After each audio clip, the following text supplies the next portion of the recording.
G'day adventurers, I'm going to talk to you today about winches. A little bit of winch maintenance. So when you first buy your winch, you may or may not know that it's actually not tensioned up when it's on the spool. So you need to unspool the whole winch, make sure you find a spot where you can hook up, get some tension on that winch and spool it up really nice. And also when you're doing maintenance as well, you've been on the beach for a couple of days or you've been out full driving in the mud, you want to make sure that every probably 2 or 3 times a year that you unspool your winch, give it a clean, get that rope nice and clean, spool it back up so you've got the right tension on that winch. So I'm going to run through a bit of a video and show you how that all works today.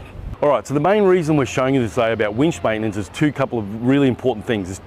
What can happen is if you don't have enough tension on your spool, your rope can actually bind up, and what that can do is stop the winch in its tracks and it'll actually damage the winch and break the gears.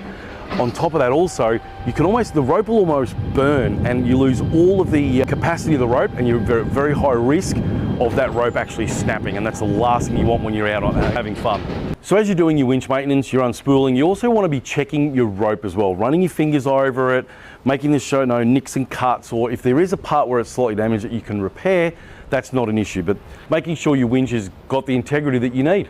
Now this is why we talk about winch maintenance, why it's so important. So as you can see here on this rope, this is what happens when you don't have enough tension. The rope is bound up and it's almost like it's burnt. It's gone hard, it's not supple, it's lost all of its integrity, okay? So this rope is really now at a failure rate, so it's not unusable.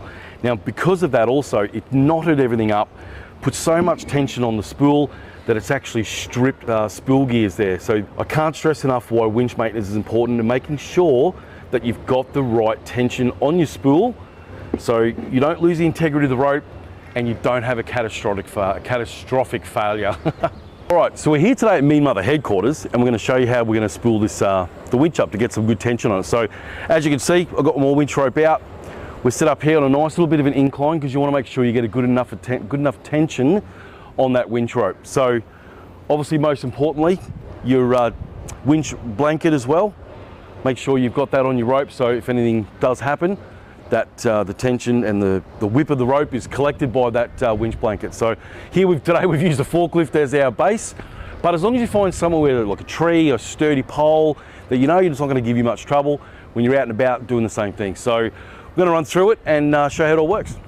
So as you're doing this in your car, engine running, you want to try and keep your wheels straight as possible. Now if you don't have an incline that you think there's enough tension on there, just feather your brakes. Just jump on your brakes and start the pull.